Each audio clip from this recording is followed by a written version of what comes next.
through science, the human mind is used in order to come to understand the material world and to harness its resources for the service of civilization. Similarly, you have to have a parallel system of knowledge that gives you values, because otherwise you will use these capacities to destroy yourself, to destroy your future, to destroy happiness.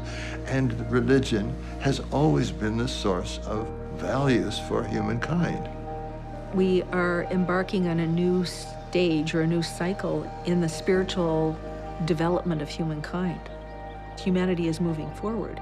It has moved through stages of infancy, childhood, and we are in this turbulent adolescence now. And if you look around the world, it's very obvious that we're in a turbulent adolescence.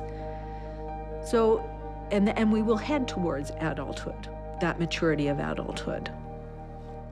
The key principle of the Baha'i Faith, at least in my understanding, is really unity. Starting maybe with this idea that all of the people of the world are actually one people, one human race.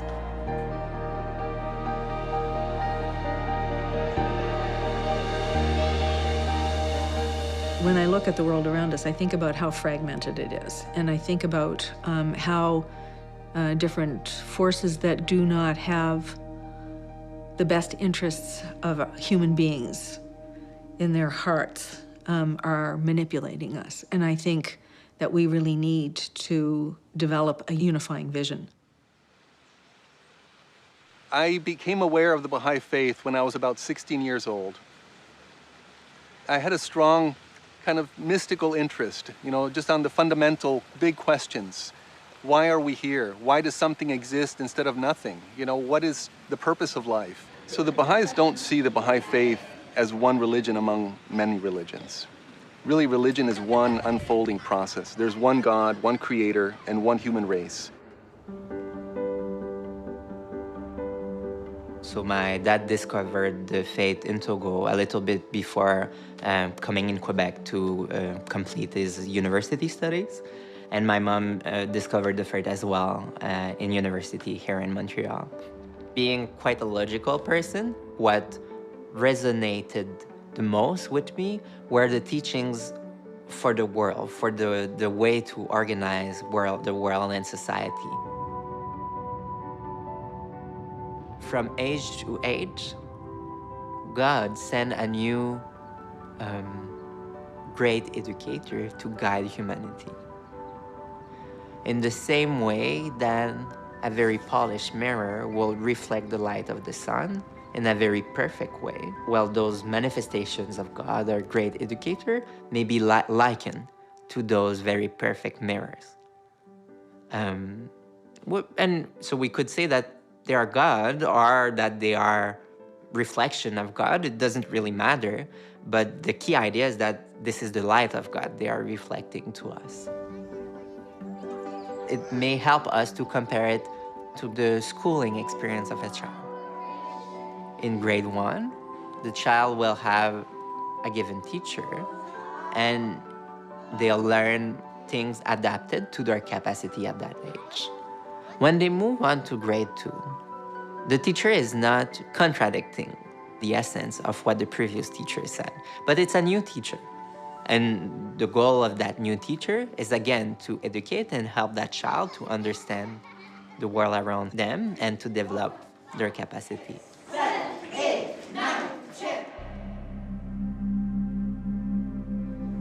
These different religions are really chapters in a continuing story. They are not in conflict with each other. There may be different social teachings that are at variance because of the needs of and the requirements of the time in which those messages were delivered, but that at their core, they are in agreement with each other. They're in complete harmony, and that in fact it's one story, one faith. There was an expectancy in 1844 on the part of people who were awaiting the next installment, people who were awaiting the return of the promised Qaim in Shiite Islam. There was also an expectation around the same time that Christ would return. The Bab is one of the three central figures of the Baha'i Faith. So the role of the Bab in the history of the Baha'i Faith is comparable and similar in some ways to the role of John the Baptist in the history of Christianity, where you had a figure who came prior to Christ to announce the coming of a messenger of God. The Bab's mission was very short. So he declared his mission in the spring of 1844, and he himself was arrested eventually and executed in 1850. The established structures, both the governmental structures and the clerical structures, began to be very, very worried about these first followers. They began to torture them, to imprison them, to put them to death. And the estimates are that some 20,000 of these early followers were either executed or killed by mobs in various grisly ways. But it didn't stop the momentum. What he said was that his own mission had been to prepare the population for one greater than himself, for the promised one of all the religions who would come to fulfill these promises that had been made, and that he was very, very near. And one of these followers was a Persian who has come to be known by history as Bahá'u'lláh, which means the glory of God. His father had been in the court of the Shah and had occupied a position of great power. And when Bahá'u'lláh was a young man, Bahá'u'lláh had been offered that same appointment at the court, which would have given him power, wealth, and so on. It would have built on everything that his family had. Bahá'u'lláh said no, his mission was something else.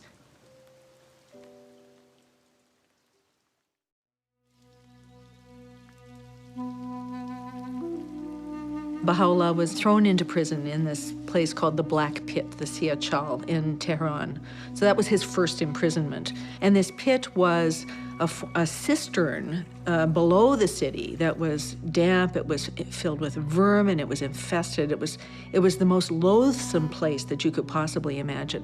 These men were taken out and they were executed in different batches, I guess you could say, on a regular basis, day after day after day.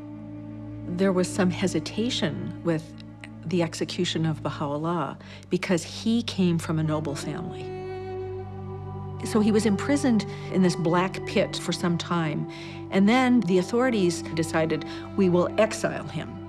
So they exiled him and his family and some of his followers to Baghdad. And then in the spring of 1863, he announced to the world that he was the promised one of whom the Bab had spoken. He was exiled then further away to the worst possible place in the Ottoman Empire, this place called Akka. And it had been known as a penal colony with the worst conditions. So it was a place where the worst of the murderers and the political prisoners were incarcerated in the Ottoman Empire. The cliche was that a bird flying over Akka would drop dead of the stench. Why was Baha'u'lláh exiled there? Because they felt that it was so remote that his message would never reach anybody. He would either die of disease within the penal colony itself, or he would perhaps be murdered by another prisoner there, or he would simply fall into obscurity. He would die there and he would be forgotten. This prisoner who had no temporal power whatsoever, he had the audacity, I guess you could say, to address Kaiser Wilhelm, the Shah of Iran, the Sultan of Turkey, all of the leaders of the day. And he didn't write to them to ask them for relief from the terrible conditions that he was enduring. He wrote to them to admonish them about how to govern. He wrote to them to urge them to recognize the message that he was bringing about how they should resist corruption, how the Sultan of Turkey should not surround himself with corrupt ministers and leave governance into their hands while he led a life of luxury, about how they should look after the poor, how they should resist building up armaments and taxing their subjects exorbitantly in order to finance the lifestyles that were so lavish. It was not a gentle tone. It was a tone of, I guess you could say, command. Napoleon said, if this is God, then I am two gods. Only Queen Victoria said, if it is of God, it will endure. But you think about what happened to those governments within a number of years after this admonition had been delivered to them. The Tsar of Russia was gone. Napoleon was gone. All of these different leaders had disappeared into the dust of history, and Baha'u'llah's revelation did not disappear into obscurity. Humanity, as a general rule, as a body, will gradually become aware of this figure who appeared in the middle years of the 19th century, who said things that were centuries ahead of his time.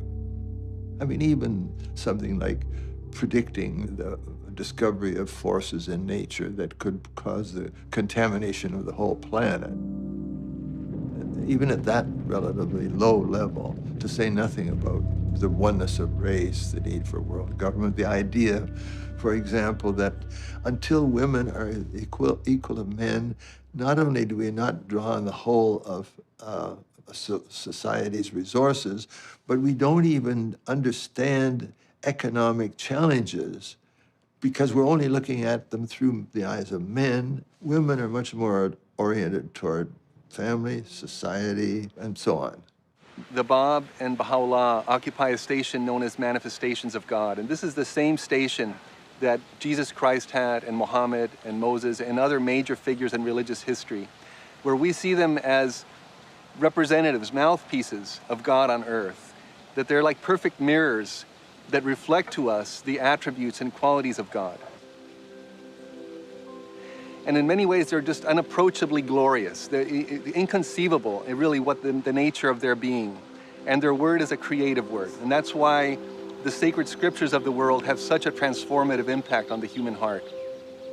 We don't display images of the Bab and Baha'u'lláh. And it's really a measure of the sacredness with which we treat those images of the manifestations of God. The third central figure in the founding of the Baha'i Faith was Abdul-Baha, who was the son of Baha'u'lláh. I grew up in Prince Edward Island, and when I was a little girl, there was another girl in my class. I remember going over to her house, and I was transfixed by this picture in the front hall of the house. And I remember staring at this picture and turning around and saying to her, "You have a wonderful grandfather in this family." I didn't know who the picture was of. It wasn't until many years later when I saw the picture of Abdul-Baha that I realized that was who it was. Now, the station of Abdul-Baha is quite different.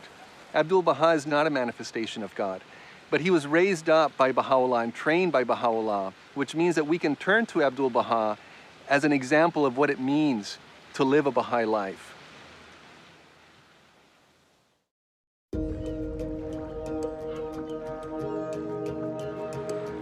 I work as a secondary high school teacher. When I was about 16 or 17 years old, I became really enraged about the racism that I was experiencing. I think in the world today, there are some very superficial understandings of what unity is. Unity is everyone wearing the same t-shirt and holding hands, but it isn't. I see students from all different cultures, but they still sit in their different groups. There's the white girls to the side, Native students to the other side, the mixed browns are together. And I call them on it because they think that by being in the same room, we've achieved something, and that's the final goal.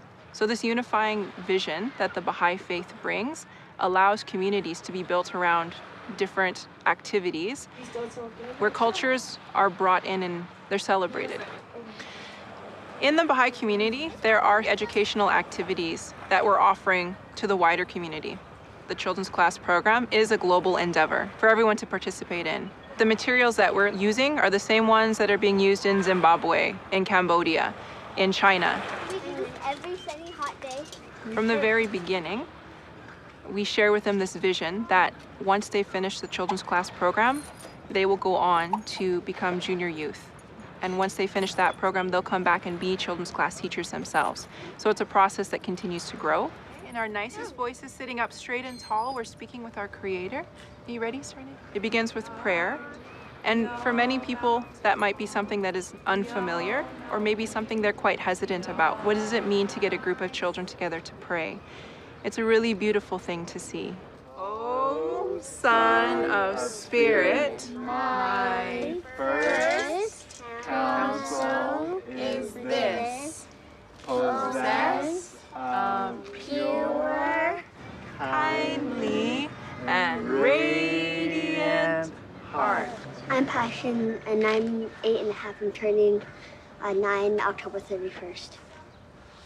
My name is Ace. I'm 6. I'm turning 7 December 8th. The prayers, you get to sing, and you get to do the prayers that you like. Yeah, it makes me feel like I'm alive.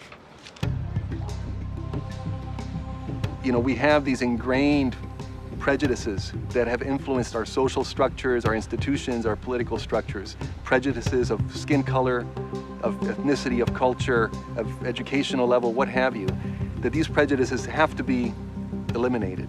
So one of the quotes from the Baha'i Faith is, "The earth is one country and mankind its citizens." This is very much reflected in the Aboriginal community. So I think this is one of the things in our community that we can bring to the world, this understanding that we're global citizens.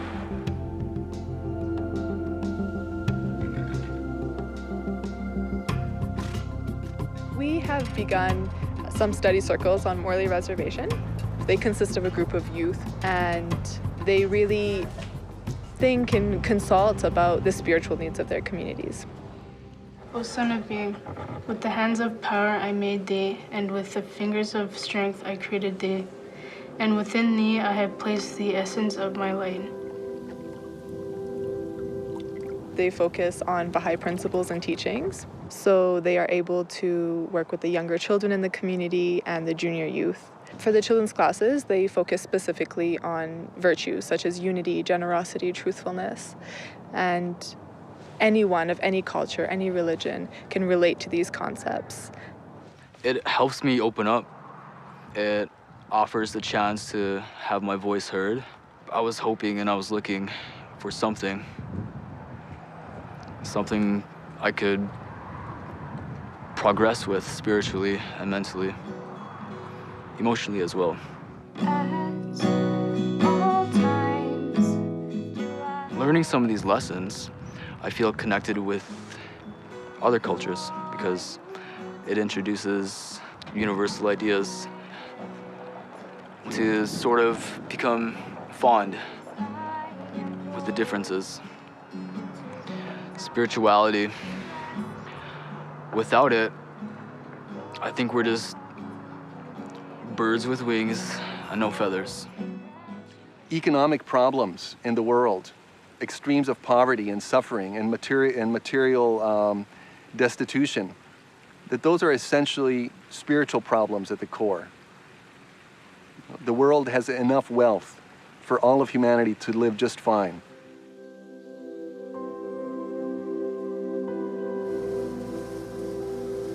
All of the world's resources belong to the whole of humankind.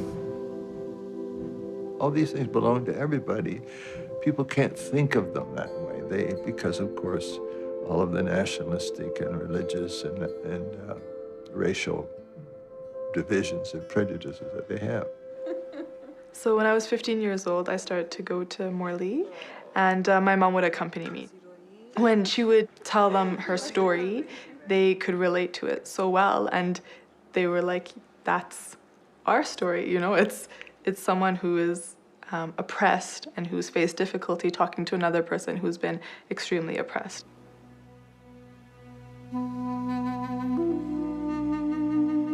سال 1985 مدیر مدرسه درب کلاس رو محکم زد و وارد کلاس شد و اسم من رو صدا کرد، گفت سمیعی شما به علت بهایی بودن و تبلیغ دیانت بهایی از دبیرستان اخراج هستیم. منم یه دانش آموز کلاس 11 بودم، 17 سالم بود و این مسئله برای من خیلی سنگین بود.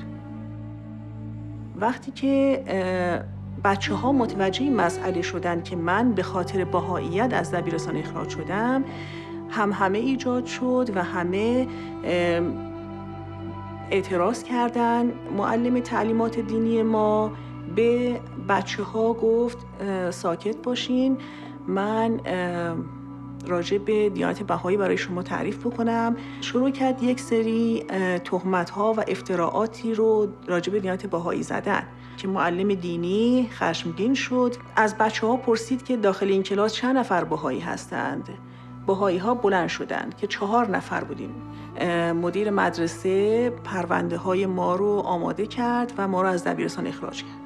The persecution began, of course, virtually the first day that the faith began in 1844. You'd wonder, well, why were the mullahs so worried about the Baha'is?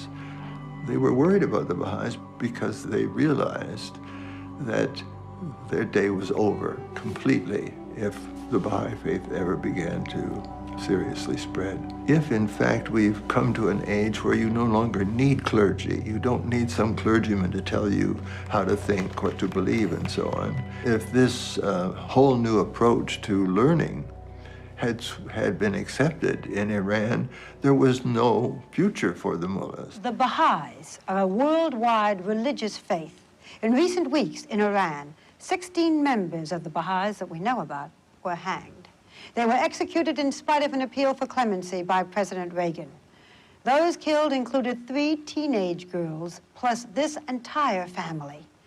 They died in Iran for their faith. Yeah, I want to live a life and I want to accomplish things in my life that will really give meaning to what the Baha'is in Iran are going through. And I know that their difficulties are for us to be able to share the message of Bahá'u'lláh with the world.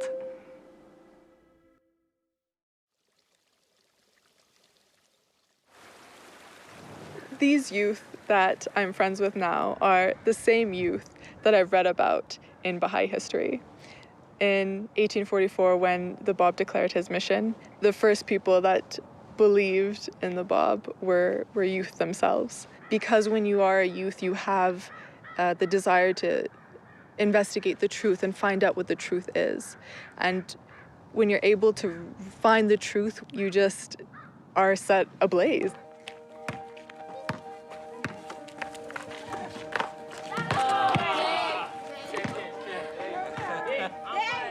Puis je crois vraiment que le programme pour les très jeunes et puis ce qui leur est offert en opportunité à travers ce programme-là, tous les apprentissages, que c'était important, puis on doit y participer. Alors, moi, je ressens comme j'ai envie de faire partie de ça. Alors, on y va, et puis voilà. Well, I'm Nathaniel. I just live down the hill that way. Je m'appelle Aris, je viens du Togo, puis j'habite en haut là-bas. I come not just because I want to pass time, but also because I develop friendships with the people in the group as well. Puis ma mère le considère comme en quelque sorte mon frère. I didn't know Harris until 2 years ago when we first started the group. The way he thinks about it, he brings it into deeper detail than what we would normally go into. Ok. Il est moins énergique que moi, j'avoue, mais il réfléchit plus avant de répondre que moi aussi. Donc, on se complète à peu près l'un l'autre. Ouais, je parle beaucoup avec mes parents de ce que je fais dans le groupe. En fait, je parle tout le temps. Si on finit un cahier, bien, on le révise à la maison, puis on essaie de le pratiquer aussi. De répondre parce que je l'utilise à peu près tous les jours, parce que la plupart de ce qu'on fait dans le livre, ben, ma mère essaie de nous faire dans la vraie vie aussi. Mais j'ai une question. Pourquoi est-ce qu'il a rien à faire ça, juste? Quand j'étais jeune adolescent, la justice était très importante pour moi. Puis c'est ce qui m'a amené à choisir la carrière de policier.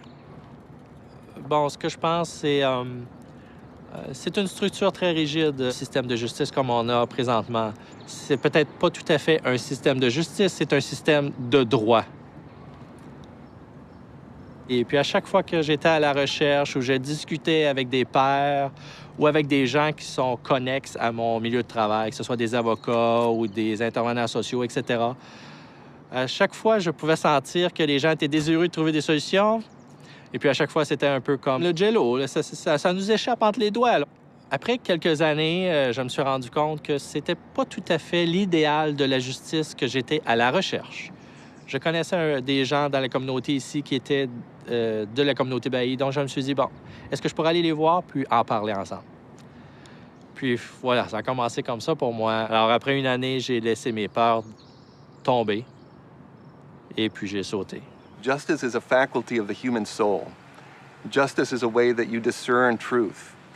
And Baha'u'lláh says, by its aid, you shall see with your own eyes and not through the eyes of others. And you will know by your own knowledge and not through the knowledge of your neighbor. So it's the ability of each soul to look at things and be truthful and state things as they are and not be swayed by prejudices. And I think that as a spiritual quality, that's the foundation where justice begins in interhuman, interpersonal relations, and then gradually in the relations between communities and institutions and all the way up to the global level. Institutions are interesting because if you look at the world around us, you think about government, right, as an institution. You would think, how many people in the world, living anywhere in the world, would say, I love my government? We need to be louder. You know, most of us will say, well, I tolerate the government, or, you know, well, I didn't vote for them, or something like that. So not a sense of love for government, but you would find that in the Baha'i community, there is a sense of love for these institutions that have been established by Baha'u'lláh. And maybe that's part of it, is that Baha'u'lláh established these institutions, that he left a blueprint for how each one of these institutions should be constituted. Generally, in past religious dispensations, once the founder passed away, the followers had to figure things out in terms of how they would create religious institutions to carry on the legacy and the teachings. In this case, Baha'u'lláh outlined what we call the Baha'i administrative order. And it's a fascinating system of governance, because in the Baha'i Faith, there is no such thing as individual leaders. There's collective bodies of consultation. And these are elected bodies at the local level, at the national level, and at the international level. And it's more than 100,000 towns and cities and other localities around the world that have organized Baha'i communities. So local spiritual assemblies are elected without any candidature, hence without any campaigning either. We give a responsibility to each individual to really know the members of their community. If we don't know what are the qualities of our fellow members, we may only go for the people we know the most, or which is not what we want. We don't want to just vote for our friends or vote for the most people that talk the most, or those kind of things, which might appear in other settings, right? Probably we would say anybody who puts himself or herself forward, you know, saying, I'm great, I will be the best person, or somebody that we would not vote for, because Baha'u'lláh says that the people that we seek to elect to these institutions are people who are selfless, that they are not seeking personal gain, but that they are seeking to serve humanity. We have this process of average people being elected and consulting together. Really, it's each individual's responsibility to look at the holy writings, read them, study them, try to understand them to the best of their ability, and strive to apply them in their life without the pressure of pleasing other figures of authorities. Baha'u'lláh doesn't belong to the Baha'is. He's not, you know, that's always the mistake that religion made in the past. They sort of took religion and put it in a little box and labeled it, and then the clergy ran the whole thing, and it was theirs, and it distinguished them from everybody else. Well, we know that's not reality. We know that Baha'u'llah's teachings are wide open for the whole of humankind. There's one system of knowledge, which we call science. We try to penetrate the conditions of the universe. We try to harness the resources of the universe to the service of the evolution of society and so on. That's what science does, and heals problems and so on. But along with it, you have to have a value system, and nobody in all human history has ever been able to produce value systems that become universally acceptable and hugely creative and productive, except religion. It can be, and it usually has been corrupted eventually, and all kinds of crimes committed in his name doesn't change the fact that man cannot live without values. And today, the values have to be values that can work with science for the evolution of united humankind. There's a concept of the harmony of science and religion. And this is a very profound theme that a lot of people are speaking now about. What is the relationship of faith and reason? And in the Baha'i perspective, these are two faculties of the human soul. These are twin faculties, the two most powerful agencies through which humanity can discover reality.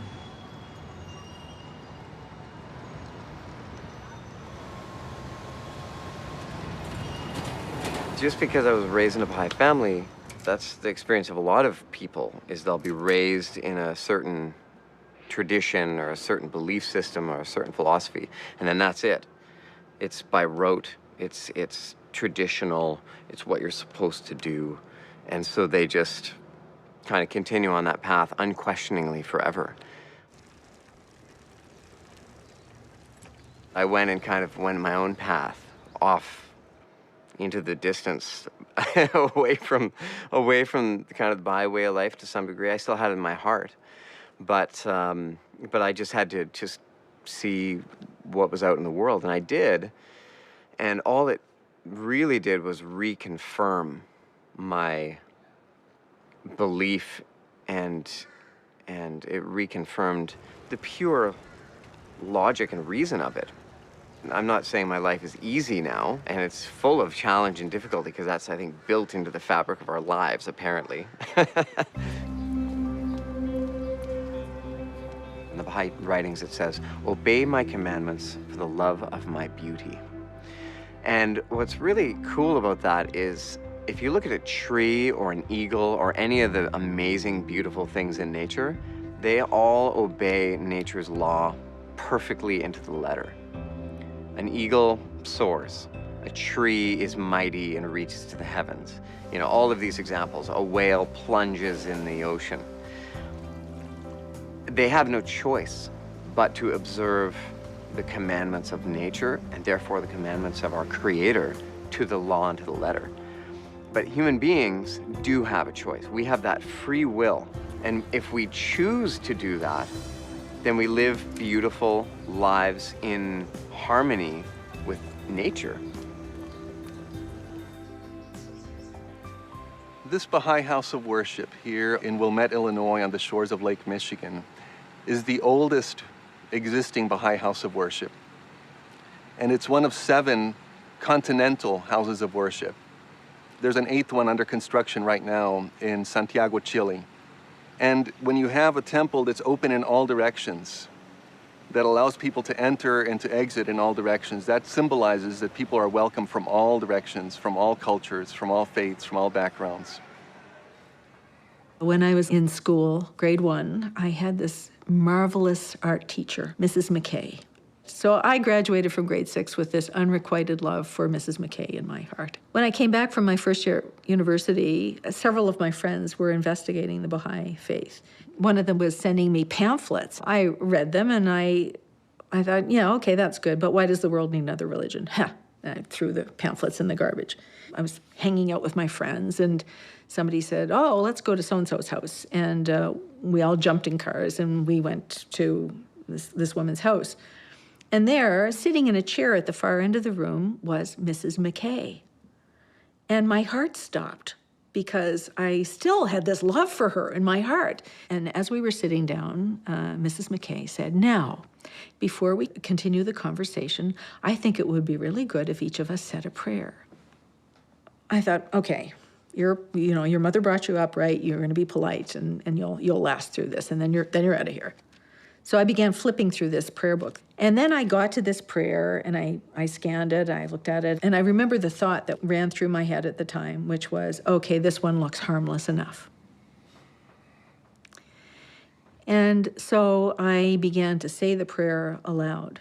And before I got to the end of the first sentence of the prayer, I realized that if I walked away from it, I would regret it for the rest of my life. The spiritual discipline of prayer, of study of the writings, morning and evening, has a transformative effect on the individual.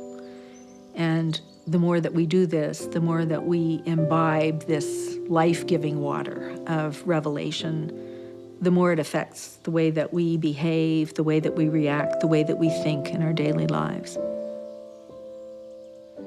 Whether it's the words of Christ or the words of Muhammad or the words of Bahá'u'lláh, they touch the deepest layers of human identity and motivation.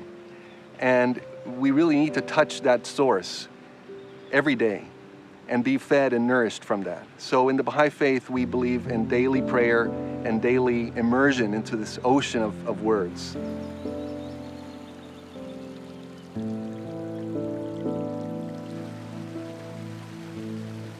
We're welcome to say prayers as we see fit, to send up our own little personal pleas. But Baha'u'lláh has given us the words of these prayers that are the most befitting language with which to engage in this conversation with God.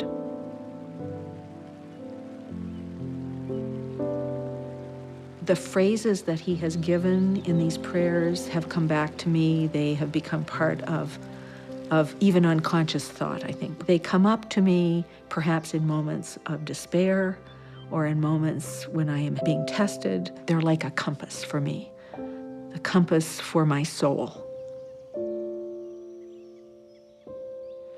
So Baha'u'lláh said the highest form of worship is any work that's carried out in the spirit of service. So your profession, your day-to-day work that you do, if you're doing it in a spirit of service to humanity and of selfless service, that is the highest form of worship for Baha'is. It's much better than time spent, in isolation or reading endlessly, so you need to put that into practice. Spirituality is not this airy-fairy thing, and it's certainly not magic. It's verifiable results in a person's life.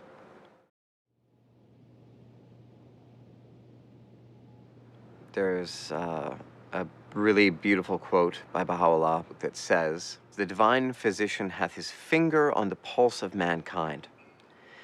He perceiveth the disease, he sees what's wrong with the world, and in his unerring wisdom prescribeth the remedy." And then he says, "The remedy the world needeth in its present day affliction can never be the same as that which a subsequent age may require." Now the specific problem for the world is, who cares what your border is? Who cares, what that person or their family did to you 2 generations ago? Because that will just go on forever. The problem is unity, love of one's neighbor, and understanding that they're actually your brother.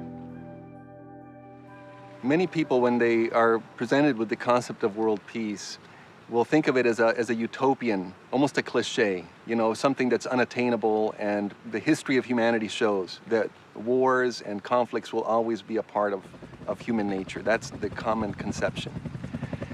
But if you take an evolutionary look at that and see that actually periods of peace and prosperity and development have been established in different parts of the world, mankind's religious history is a history of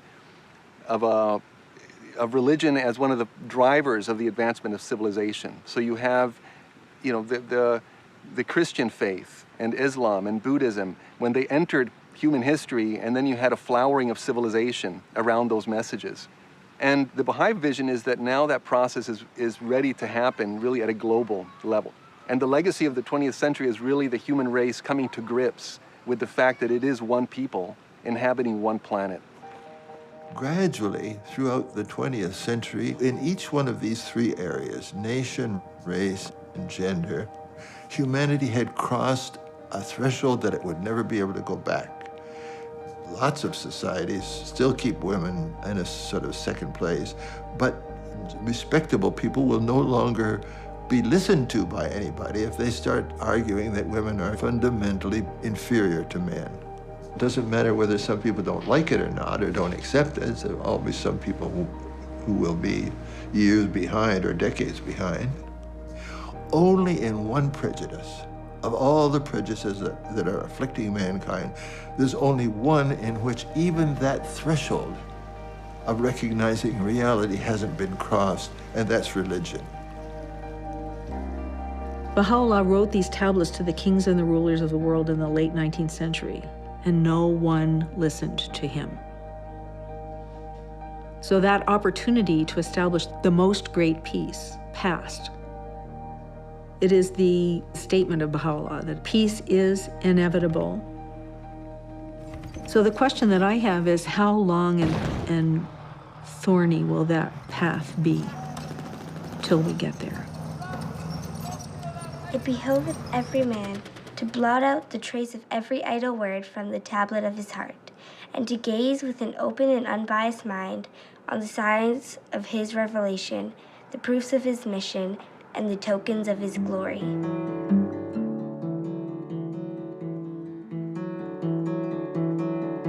I adjure thee by thy might, oh my God. It's interesting how your life turns out. I would never have imagined marrying a white man in my life. Not that I wasn't attracted to them or that I didn't have white friends, but at the time growing up, I didn't see enough examples around me or at all in the media or in the people in our communities. But then the Creator placed this man before me, and it's the best thing for me because it constantly forces me to think about the other side.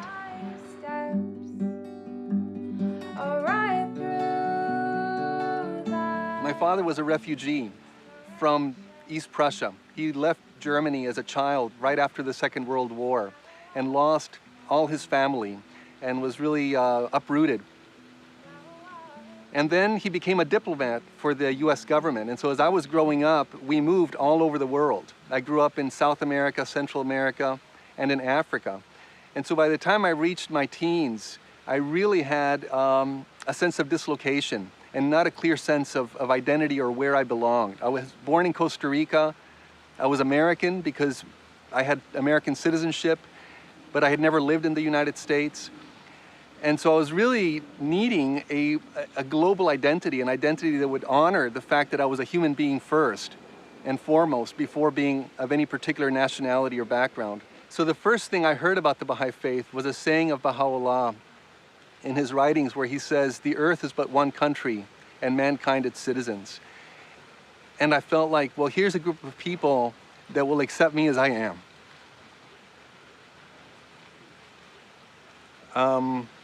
Maybe I can say that again without getting emotional about it.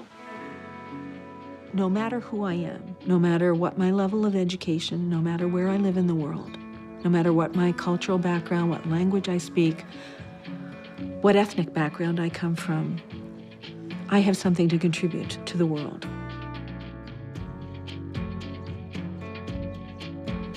Even a little life somewhere has a benefit to the world.